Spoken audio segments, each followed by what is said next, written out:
La salle polyvalente du complexe scolaire primaire d'Nkondongo dans le 4e arrondissement de Yaoundé sert de cadre ce 8 avril 2025 à un atelier de remise à niveau des acteurs de la chaîne budgétaire des services déconcentrés du ministère de l'Éducation de base de la région du Centre. Les assises sont présidées par le secrétaire général des services du gouverneur du Centre, Ghislain Pierre Etil. Le budget de cette année, faut-il le rappeler, est en nette augmentation, d'où l'importance de sensibiliser tous les acteurs intervenants de la chaîne d'exécution.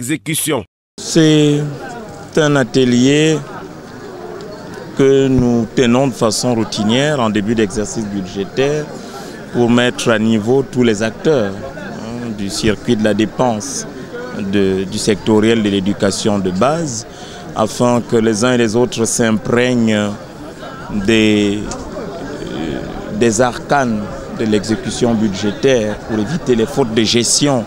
Les travaux sont meublés par des exposés sous la coordination du directeur des ressources financières et matérielles du Minédub, Dr Alain Mathieu Doko et Diane. Pour le secrétaire général des services du gouverneur, cette rencontre est l'occasion de présenter le budget de cet exercice 2025 qui s'élève à 313,614 milliards de francs CFA, soit une augmentation de 16,219 milliards par rapport à celui de l'exercice 2024.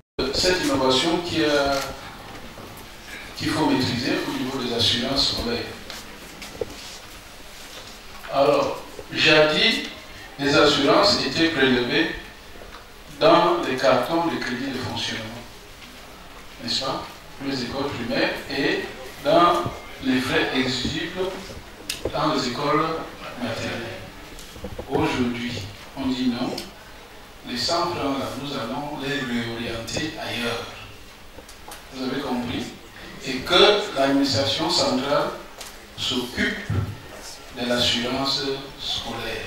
Pour une répartition optimale du budget alloué en vue du bon fonctionnement de l'éducation de base au Cameroun, tous les maillons de la chaîne doivent être sur la même longueur d'onde, d'où l'organisation de cet atelier qui connaît la présence des délégués départementaux d'arrondissement et des directeurs d'école. C'est le moment donc pour les personnes ressources, les responsables ressources du ministère, le DRFM, Madame Dieter, la chef de division de la coopération, de venir imprégner leurs collaborateurs de l'administration déconcentrée pour ce qui est de la région du Centre, des bonnes pratiques en matière de gestion budgétaire, surtout, mais aussi les innovations en cette année pour que les uns et les autres se mettent à l'exécution budgétaire sans tâche. Après les échanges houleux entre les participants, tout s'achève sous une note de satisfaction générale.